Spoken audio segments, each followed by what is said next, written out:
Boa noite, bem-vindos a mais uma edição da Prova das 9. O exame desta semana é dedicado ao estado da justiça nos Açores, em Portugal, e à polémica no Brasil, no caso Lava Jato. São convidados da Prova das 9 Elina Fraga, bastonária da Ordem dos Advogados de Portugal, e Leonardo Silva Nunes, professor universitário do Brasil, especialista em Direito Civil e Coletivo também. Como sempre, Álvaro Borralho e Elias Pereira como comentadores residentes. Esta noite sem Joaquim Bastos e Silva, por razões pessoais. Antes de avançarmos para os comentários, recuperamos alguns dos momentos da abertura do Encontro Internacional da Ordem dos Advogados. Depois das críticas feitas no programa Açores Hoje, Elias Pereira voltou a tecer publicamente duras críticas às condições desumanas existentes nos estabelecimentos prisionais da Horta e de Ponta Delgada. Temos que ter condições mínimas de direitos humanos para satisfazer e honrar os nossos compromissos com a sociedade, que são a defesa da atribuição dos direitos humanos. A reinserção social é indispensável. Também a bastonária da Ordem dos Advogados diz que é preciso voltar a investir na ressocialização, algo que só é possível ser feito sem cadeias com condições como a de Ponta Delgada. Como é que nós acreditamos que é possível ressocializar alguém em condições verdadeiramente desumanas? Há celas que foram criadas para 2 pessoas, onde estão 5 reclusos e onde não podem todos estar de pé em simultâneo. E, portanto, quando se fala na ressocialização, é preciso que o Estado invista nessa mesma ressocialização. Para a bastonária, depois de 4 anos de austeridade, onde as reformas na justiça foram feitas sem pensar nos cidadãos, Elina Fraga diz que é com renovada esperança que a Ordem olha agora para o atual Ministério da Justiça. Nós temos dado o benefício da dúvida à Sra. Ministra da Justiça, que já avançou a sua vontade de alterar e de corrigir os constrangimentos que resultaram da reorganização judiciária, mas, na verdade, todos temos a expectativa de que, muito rapidamente, possa haver uma intervenção que corrija graves constrangimentos que já foram objeto de análise, que já foram diagnosticados e que já foram denunciados. Declarações no âmbito da sessão de abertura do Encontro Internacional da Ordem dos Advogados. Começou esta quarta-feira em Ponta Delgada e que irá incluir sessões em Angra do Heroísmo e na Horta. Tempo agora de avançarmos para os comentários dos convidados e também dos comentadores residentes. Boa noite a todos, em especial à bastonária da Ordem dos Advogados e ao professor Leonardo Nunes, professor universitário do Brasil. Começo por si, doutora Elina Fraga. A última reforma da Justiça do anterior governo tem sido muito criticada por si. A minha pergunta é, ela não teve em conta a realidade arquipelágica dos Açores também? Não teve. Antes de mais, boa noite. Agradeço muito à RTP o facto de me ter convidado para estar aqui presente. Já não é a primeira vez, é sempre uma casa que eu gosto de frequentar e um serviço público que é prestado, e ainda bem, naquilo que é uma discriminação positiva aos açorianos e às açorianas. Dizer-lhe que o problema não é só o do mapa judiciário, embora a comunicação social coloque um especial enfoque na reorganização judiciária. A verdade é que todas as reformas feitas pela anterior ministra nos foram impostas e, portanto, ao invés de resultarem de uma congregação de vontades daqueles que diariamente estão nos tribunais, daqueles que administram a justiça e que colaboram na administração da justiça, ao invés de se ouvirem os juízes, os procuradores e os advogados, que são os verdadeiros motores de uma reforma da justiça, foi feita uma reforma, enfim, num gabinete de Lisboa, provavelmente com interesses mercantilistas, com o intuito inequívoco de se privatizar a justiça. E repare que o fortíssimo desinvestimento que houve nos tribunais foi acompanhado de um fortíssimo investimento nos meios alternativos de resolução do litígio. E, portanto, o Estado demite-se dessa função de soberania e entrega aos privados. E quando há essa entrega aos privados, aquilo que acontece, em geral, é que os fracos são fracos e não têm capacidade para fazer frente aos fortes nesses meios privados de administração da justiça.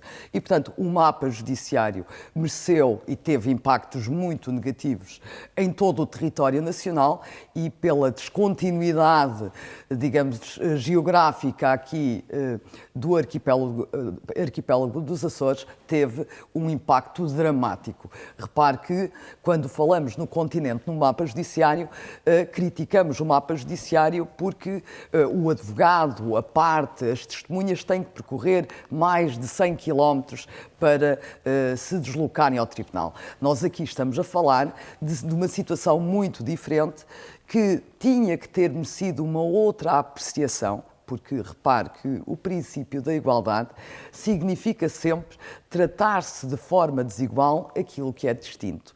E aqui, por exemplo, ter que vir a ponta delgada a uma audiência de julgamento pode representar apanhar um ou mais voos. E, portanto, tinha que ser levado em linha de conta essa realidade, quer no mapa judiciário, quer numa outra situação que me preocupa muito, que tem a ver com os inventários. Soube, através do Sr. Presidente do Conselho Regional, por exemplo, que hoje, aqui nos Açores, alguém que tenha um litígio numa partilha, seja por dissolução do casamento, em que há, digamos que, um património comum a partilhar, seja por morte de alguém, a verdade é que não é possível fazer essa partilha, primeiro porque os notários que existem nos Açores não são em número suficiente, em segundo lugar porque não estão capacitados nem têm vontade de tramitar esses mesmos inventários e, por último, porque há ilhas onde nem sequer há notário e, portanto, a pessoa que queira fazer a partilha tem que apanhar um avião para ir ao notário. Já voltamos à conversa. Elias Pereira, um dos pontos que é sempre referido na questão do Estado da Justiça nos Açores é o Tribunal Administrativo de Ponta Delgada, que precisa urgentemente ser, usando a palavra quase futebolística, reforçado. São centenas de processos, 850, se não me falha o número. Isto é colocar em causa um direito constitucional sagrado na justiça em Portugal? Sim, claramente. Mas, antes de mais, boa noite e cumprimentar de forma formal a bastonária e o professor Leonardo. O Tribunal Administrativo é muito importante numa região em que há um governo regional autonómico. E porquê é que é importante? Porque o governo regional produz atos administrativos. Isto é, enquanto nas regiões do continente, à exceção da Madeira, não há uma entidade pública, uma pessoa coletiva de direito público que produz atos administrativos, a região produz. E, portanto, é necessário impugnar alguns desses atos e o tribunal competente é o Tribunal Administrativo. Ora, se o Tribunal Administrativo não funciona, não são sindicáveis as decisões de um órgão fundamental de poder da região autónoma. E, portanto, a decisão é tão grave, ou seja, a inércia do Tribunal Administrativo é tão grave que põe em causa o exercício legítimo constitucional dos cidadãos. A questão seria resolvida com mais um juiz? Não só, mas também. E eu digo porquê. Porque na Madeira, por exemplo, estão lá instalados 3 juízes e cada um tem uma pendência de 300 processos, sensivelmente. Nós temos cá um juiz, quando o quadro prevê a existência de 2, e só uma juíza tem 900 processos. E, portanto, esta é uma situação caótica em termos de funcionamento do tribunal e nós temos que perceber que aquele tribunal é tão importante numa questões tão simples como estas. Um acidente de viação, por exemplo, com omissão de sinalização por uma Câmara, por um município, o tribunal competente é o Tribunal Administrativo. Se o cidadão intentar a ação no Tribunal Administrativo e ela estiver 7 anos parada, 7 anos está à espera de litígio. Imaginemos outra situação. Isso contou-me um juiz há poucos dias. Estava a fazer um saneador de um processo de morte de um cidadão num hospital. O Tribunal competente é o Tribunal Administrativo. Não há indemnização para os lesados, eventual indemnização. Ou seja, o processo não se desenvolve.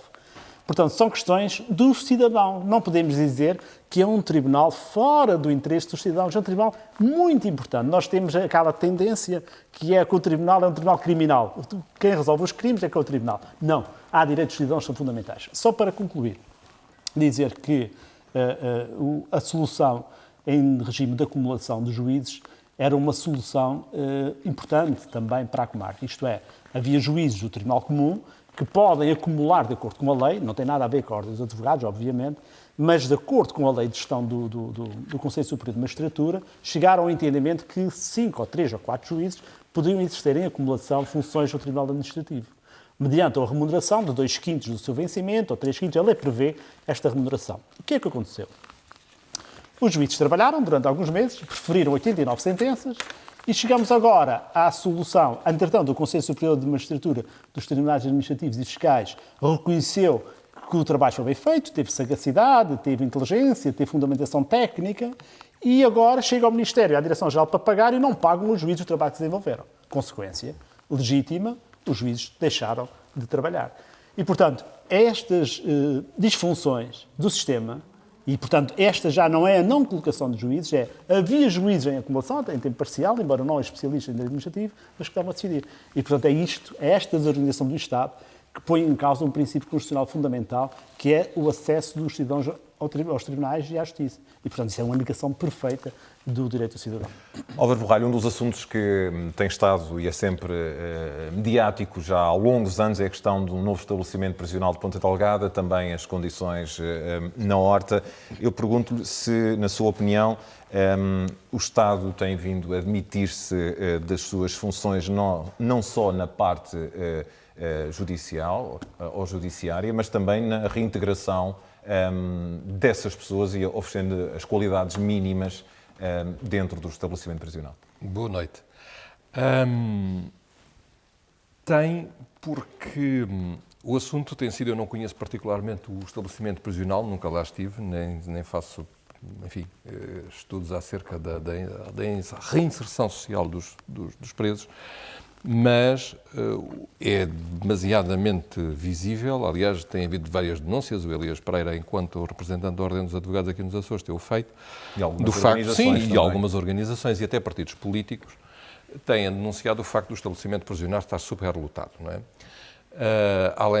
Além de que o número de presos, ainda há dias ouvia que há presos em camaratas, portanto com 50 pessoas, a viver em condições sub-humanas, portanto inclusivamente sem o devido acompanhamento pelos seus familiares, porque alguns são desta ilha, mas há outros que são de outras ilhas.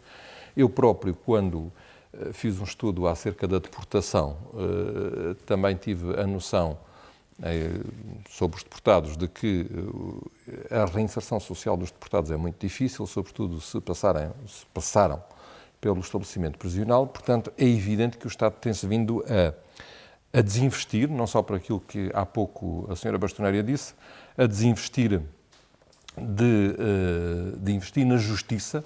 Não só a reforma da justiça foi ela feita ao arrepio e contra algumas das opiniões de alguns dos profissionais do setor. Nós discutimos isso aqui, nem antes transados, num programa, exatamente, não só sobre o mapa judiciário.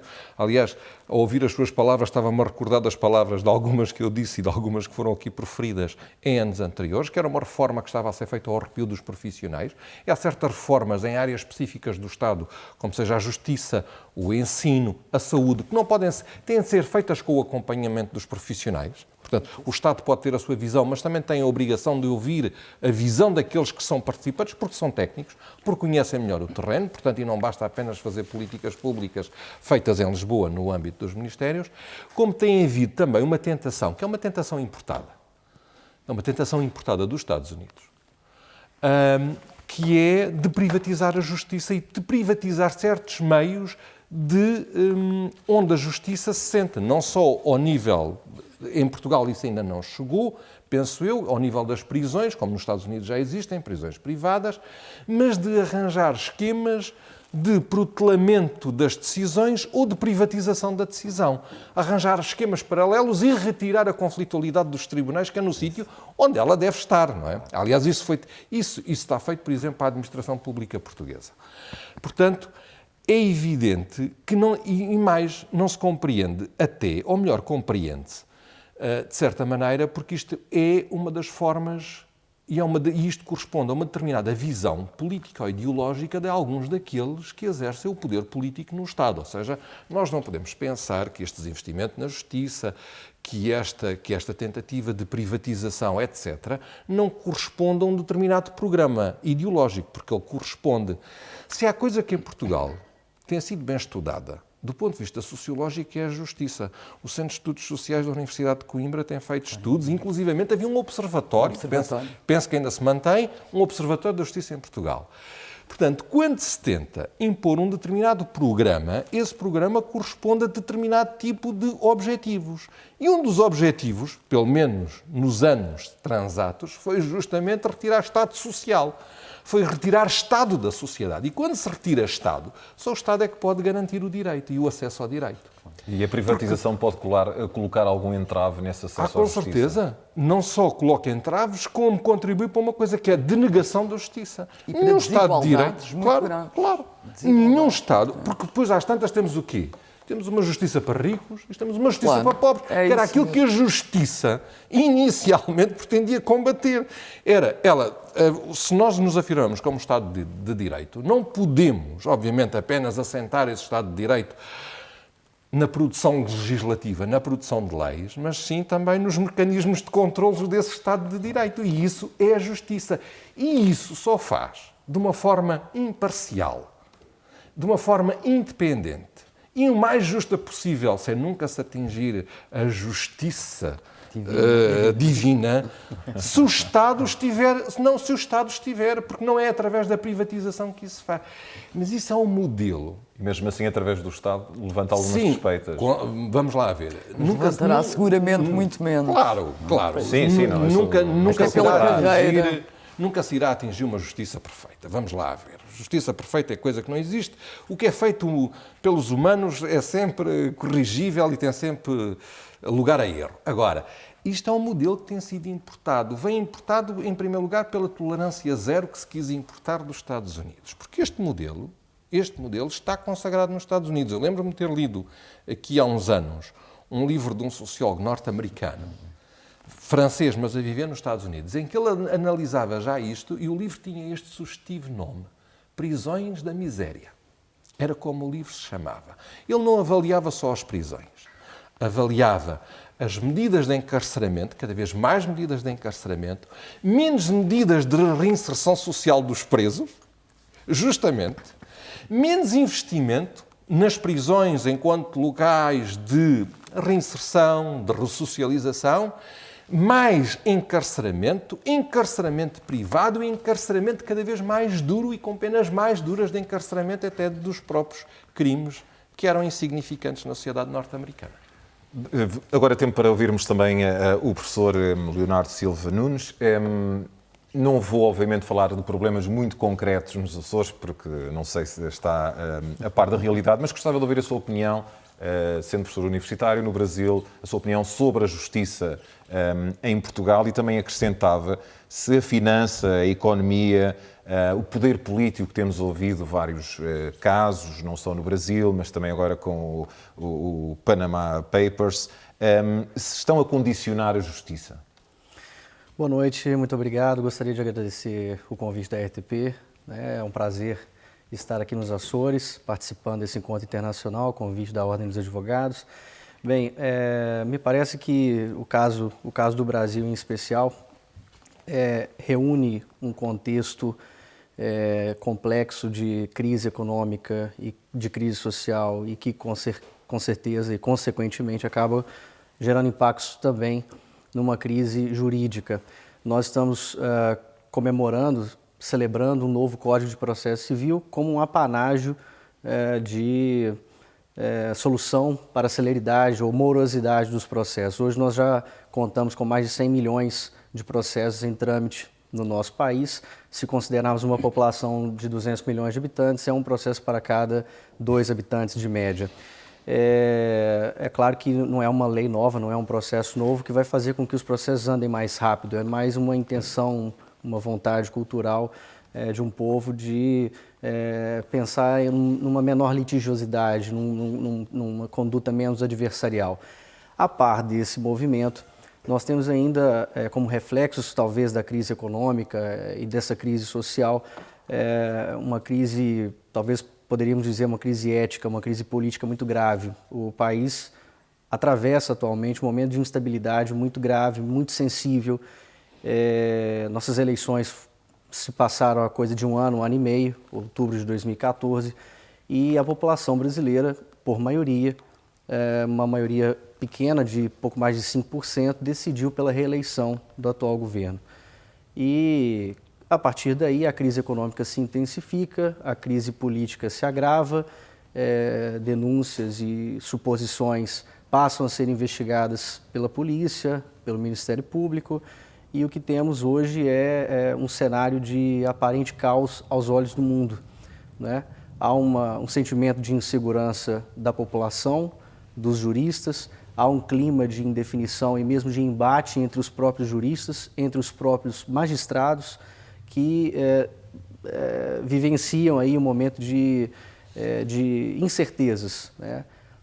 Ainda dizia hoje mais cedo durante o nosso encontro que enquanto ainda estamos digerindo a última notícia, acontece uma nova reviravolta, uma nova notícia que nos choca cada vez mais, né? Mas sente que a justiça no Brasil, o modo de funcionamento da justiça é diferente da portuguesa, não só do ponto de vista processual, constitucional, mas também a forma mediática como os processos são acompanhados. Que olhar é que tem sobre a justiça portuguesa? Olha, eu não tenho um contato muito presente com relação a esse acompanhamento midiático, como você disse, mas me parece que mesmo no Brasil esse contorno midiático ele vem tomando uma proporção muito peculiar no caso envolvendo a atual presidência da República e o ex-presidente, enfim. Eu acho que o problema maior da nossa justiça é um problema de efetividade, é um problema de concretude.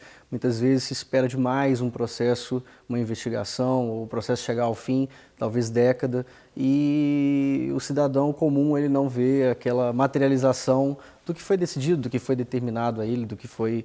É o famoso ganhar, mas não levar. É essa a impressão que temos. Agora, há uma expectativa muito grande de que haja uma simplificação, haja uma menor complexidade do processo até aqui. Essa, pelo menos, é a proposta, foram os objetivos principais do nosso legislador com esse novo Código de Processo Civil e que, pelo menos, pretende um processo mais célere, mais próximo da realidade social, mais próximo das vicissitudes da sociedade brasileira. E, pelo menos, nesse aspecto, ouvindo mesmo as nossas conversas durante os encontros, me parece que o nosso novo Código de Processo Civil é um código mais próximo, porque a sua formação ela se deu com um debate muito mais intenso e muito mais plural. Houve sim, de fato, a participação de toda a sociedade brasileira nos mais diversos atores, né, advogados, magistrados do Judiciário, do Ministério Público, defensores públicos, procuradores autárquicos, professores universitários. Essa impressão que foi externada pela senhora Bastonari e mesmo pelo Elias, de que talvez a lei portuguesa ela estaria distante, um pouco distante da realidade, porque talvez não teria ouvido mesmo os atores do dia a dia. Essa realidade me parece que não existe no Brasil. Me parece que há uma expectativa muito grande de que esse código vingue, de que essa nova lei processual ela dê certo e que de fato nós passemos a ter um processo mais rápido, um processo mais célere. Oxalá isso funcione, oxalá isso dê certo. Essa é a nossa expectativa. Mas vale a pena pontuar uma observação feita pelo nosso professor, nosso outro colega de banca,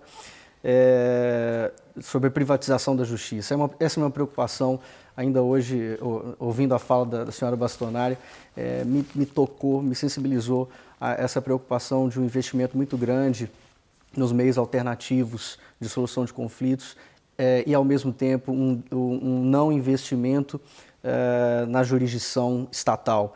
E o nosso código ele proclama isso logo no artigo 3º, um prestígio muito forte aos meios alternativos ditos consensuais de solução de litígios. Mas para que isso dê certo, é preciso investir também na jurisdição, porque não são para todos os casos que esse tratamento consensual ou autocompositivo será adequado. Então é preciso, sim, que haja uma justiça forte, que haja uma justiça presente, uma justiça estatal, um judiciário presente, para acolher adequadamente essas demandas que não são suficiente ou adequadamente resolvidas pelas vias extrajudiciais, seja nos cartórios notariais, seja mesmo pela mediação, seja ainda por uma alternativa jurisdicional que é a arbitragem ainda pouco explorada no Brasil, muito frequente com grandes empresas, com assuntos de grande monta, mas ainda muito distante do cidadão comum, ainda muito distante da grande maioria dos cidadãos brasileiros. Já vamos analisar também a questão do Brasil, vamos recentrar novamente a situação nos Açores e em Portugal. Senhora Bastonária, o presidente da comarca dos Açores, o juiz Moreira das Neves, a quando da reorganização judiciária, revelou que os açorianos não ficariam prejudicados. No entanto, sublinhou que não faltavam juízes, mas sim funcionários, nomeadamente os conhecidos oficiais de justiça. Conhece essa realidade? De facto, os Açores estão a precisar de oficiais de justiça. Ele falava que neste momento, na altura, faltavam cerca de 30% dos atuais 180 que tinham. Entretanto, já houve um pequeno reforço, mas sente que ainda é pouco daquilo que conhece da realidade açoriana. Eu discordo profundamente das afirmações do Sr. Juiz Presidente da Comarca, no sentido de que os açorianos não ficaram prejudicados com esta reorganização judiciária. Basta pensar que cada Ele diz cidadão... que não ficariam, foi quando ela entrou em vigor. Sim, mas basta olhar para a localização geográfica do Tribunal. Repare, esta reforma foi-nos vendida a todos como sendo uma reforma que visava uma justiça mais próxima. Vamos nos focar nisso. Mais próxima é geograficamente mais próxima. Seguramente não será afetivamente mais próxima, porque estamos a falar de justiça. É uma palavra agora muito comum. É verdade. E, portanto, para ser mais próxima, tinha que se aproximar ainda mais do cidadão. Ora, os açorianos, cada um dos açorianos, tinha na sua ilha um tribunal que tinha uma competência genérica, que dirimia qualquer litígio que lhe fosse submetido. Se tivesse que fazer uma partilha, ia ao tribunal e fazia essa partilha. Se tivesse que regular as responsabilidades parentais, regulava-as. Se tivesse um conflito em relação ao direito de propriedade, dirimia também aí o seu litígio. Se tivesse que cobrar uma dívida, cobrava na sua ilha. Hoje não é assim. Com a criação dos tais tribunais especializados, que, como eu tenho referenciado, de especializados tem apenas a placa a dizer Tribunal Especializado, com as instâncias centrais que tramitam as ações de valor superior a 50 mil euros, a verdade é que já não conseguem tramitar, dirimir todos os seus litígios do mesmo modo. Portanto, há um afastamento e desse afastamento decorre uma perda. É evidente que há quem diga que se resolve com a videoconferência. Mas a videoconferência, desde logo, isto vale para o país todo, como deve calcular. A videoconferência violenta gravemente um princípio que nós tínhamos como sagrado no processo civil, que é o princípio da imediação. A testemunha está presente e, digamos que, prestar os seus esclarecimentos diretamente ao juiz, ao procurador e ao advogado, e prestá-los, digamos que em tempo real, em que se pudesse observar toda a reação da testemunha e em que se pudesse valorizar toda a reação em relação na ponderação que se fazia da credibilidade do depoimento. Ora, a videoconferência perde-se porque, enfim, está um juiz num quadradinho de um ecrã e a testemunha está a algures numa sala qualquer. E, portanto, há, sob esse ponto de vista, uma perda. Em relação aos funcionários judiciais, o que posso dizer é confirmar, pela informação que eu obtive do Dr. Elias Pereira, que realmente continua deficitário o quadro de funcionários. O retrato que lhe posso fazer do país todo, e o dos Açores não será seguramente muito diferente, é um retrato catastrófico que já tive oportunidade de transmitir numa reunião com a Sra. Ministra da Justiça. Hoje temos tribunais onde faltam juízes, mas há funcionários, E temos tribunais onde há juízes, mas não há funcionários para cumprirem os despachos dos juízes. Há pouco o Sr. Presidente do Conselho Regional... Isso é um entrave à celeridade da Justiça. Um entrave total. Repara o que é uma audiência marcada por um juiz em que não há nenhum funcionário para notificar os mandatários e as pessoas, as partes, as testemunhas, para comparecerem a esse mesmo julgamento.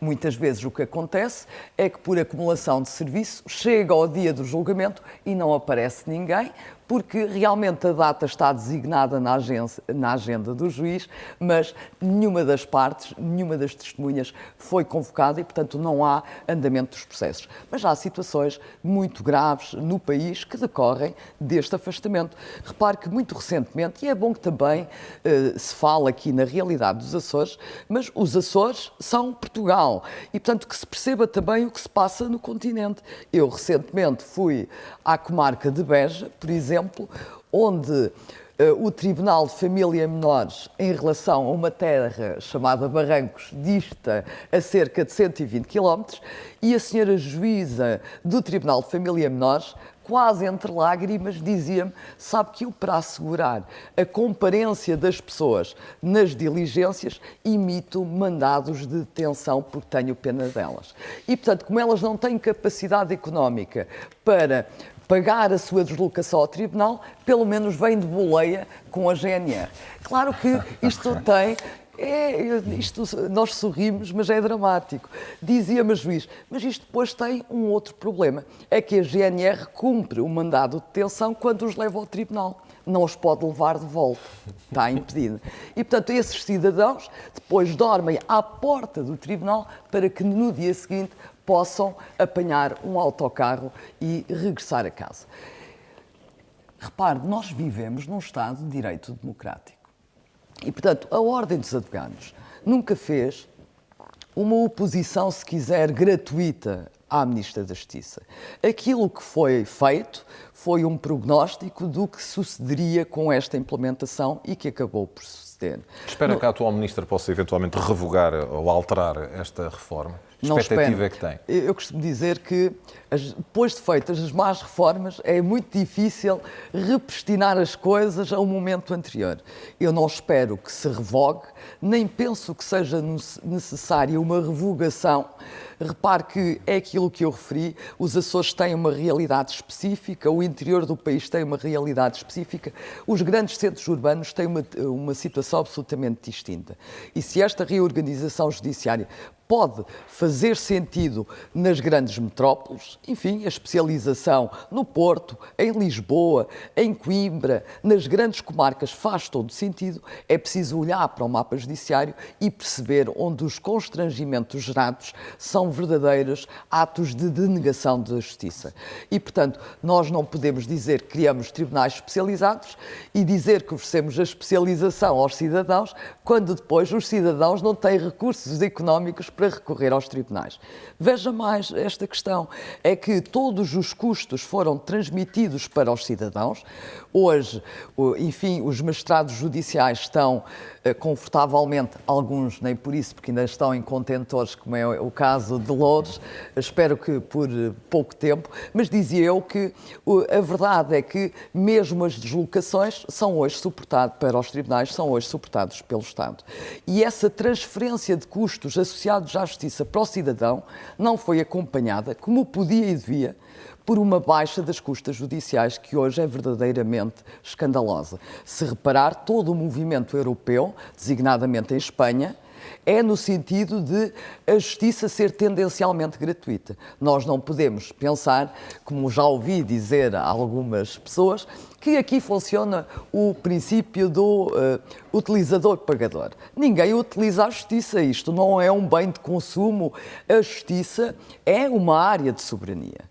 E é como a democracia tem custos insustentáveis, mas não passa, penso eu, pela cabeça de ninguém dizer assim, bem, vamos aqui erguer um Estado totalitário porque fica mais barato do que assegurar a democracia. Com a justiça é a mesma coisa. A justiça é uma garantia de um Estado de Direito democrático e tem que ser assegurada, tem que ser assegurado o seu acesso a todo o cidadão, sobretudo àquele, naturalmente, que é mais carenciado.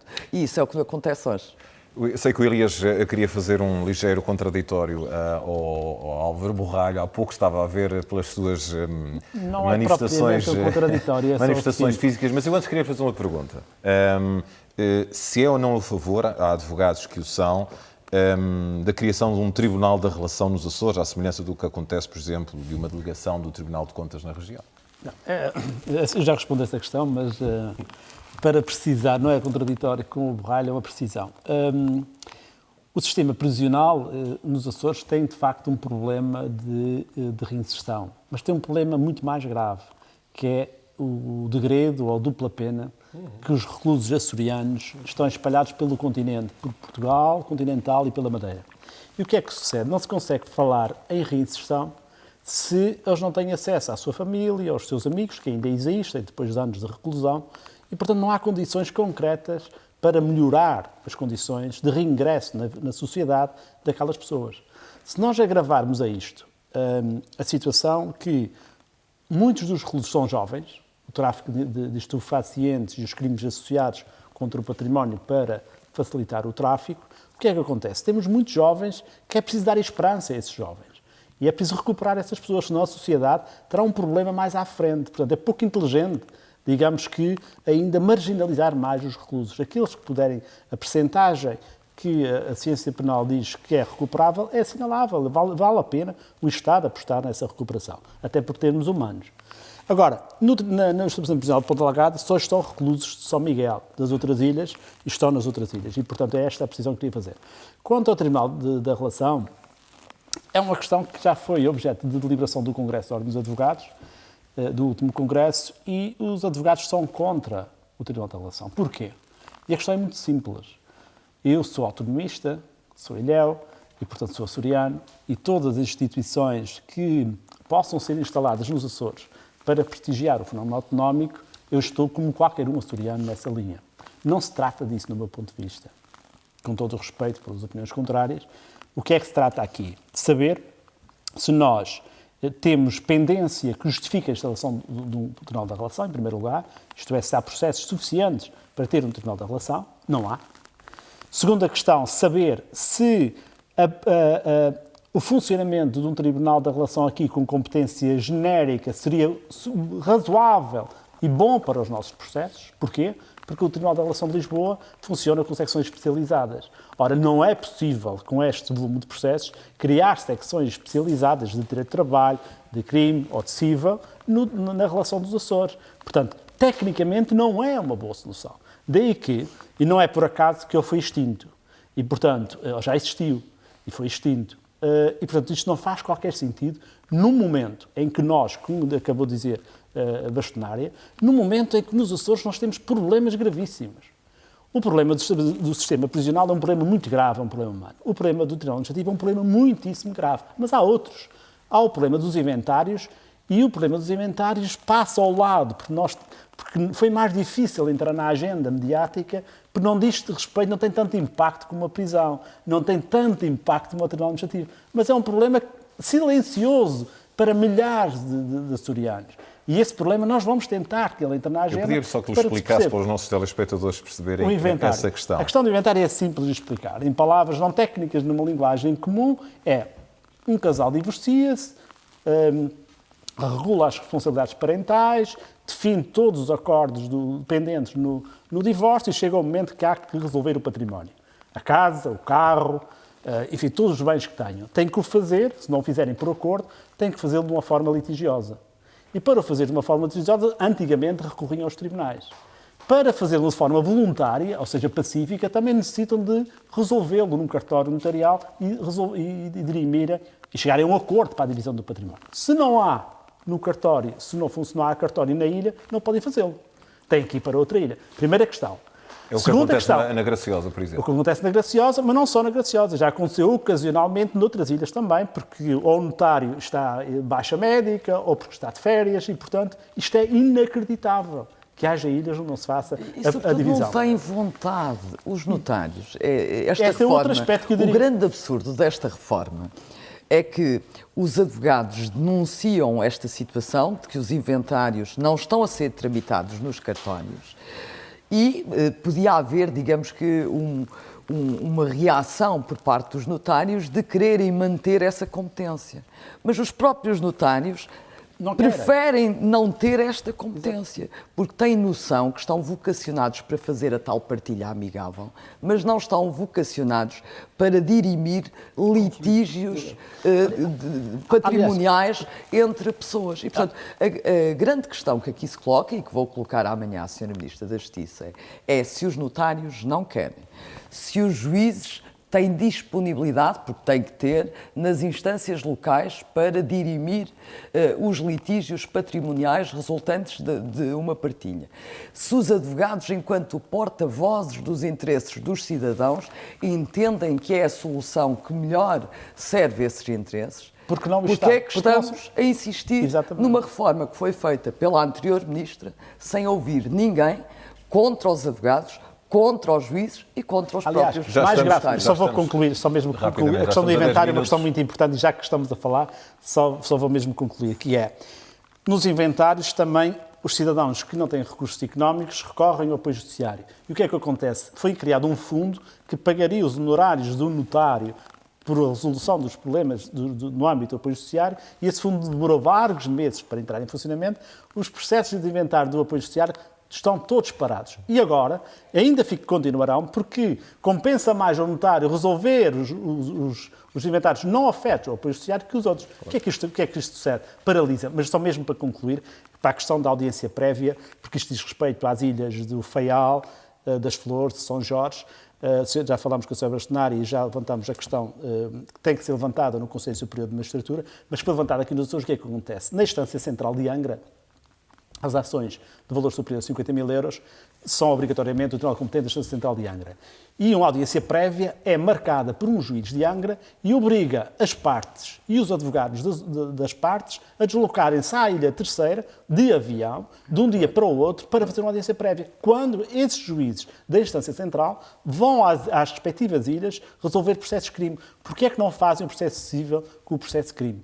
E, portanto, isto são questões... E até poupavam. O Estado poupava. Não, poupava, os cidadãos é que poupavam, que é muito oneroso para um cidadão pagar a um advogado para ir à outra ilha, e ele também tem que ir para ir à audiência prévia. Portanto, esta falta de percepção, e este é o elemento mesmo que eu queria concluir, mas esta falta de percepção que às vezes o Estado legislador tem da realidade dos arquipélagos que leva a fazer estes atropelos legislativos.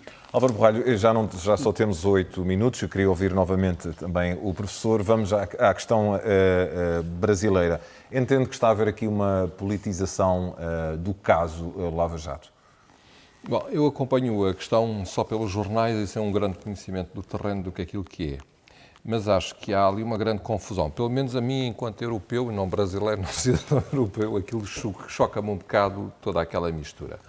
Porque sempre que há uma tentativa de politização da justiça, ao contrário, há uma espécie de judicialização da política. É isso. Portanto, as duas coisas, eu acho que são sim. As duas coisas? Eu acho que ali, eu acho que os brasileiros conseguiram fazer a tempestade perfeita.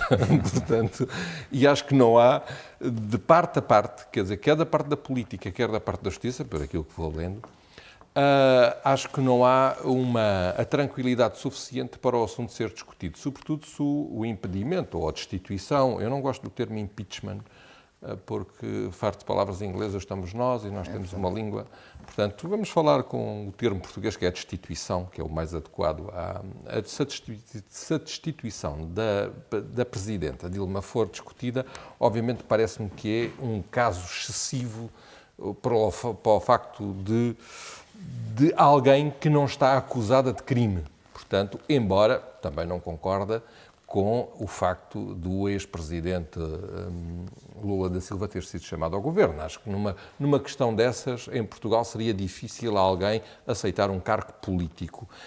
Não é que estivesse proibido por lei, mas estaria proibido, de certa maneira, pela ética e pela moral. Seria um alvo fácil e ele aí deixou-se tentar. Mas hoje há um bocadinho esta tentativa, ou seja, quando o Estado se retrai, e voltamos à questão inicial, quando o Estado se retrai de legislar, quando o Estado assiste à privatização não só da justiça, mas de muitos mecanismos de regulação e em que ele se ausenta, É evidente que a política fica nas mãos, como estamos a ver, fica na mão de alguns e fica na mão dos poderosos. E estes poderosos têm um nome, chama-se capital. Não ignoremos o assunto. O todo-poderoso é o capital. E quando o Estado fica refém do capital, obviamente o que é que o cidadão comum quer? O cidadão comum quer justiça. Mas como vê a política impossível de ser articulada, de ser melhorada, alterada, a que é que ele apela? À justiça. E a justiça pode ter essa tentação. Judicialização da política, que pode levar exatamente ao contrário. Portanto, o que nós estamos a assistir, talvez o momento seja o propício. No Brasil, agora, com os últimos acontecimentos das revelações acerca dos offshores, é uma redefinição do papel do Estado. Porque eu acho que o que passa é por aí. O problema não é só da justiça, é uma redefinição do papel do Estado.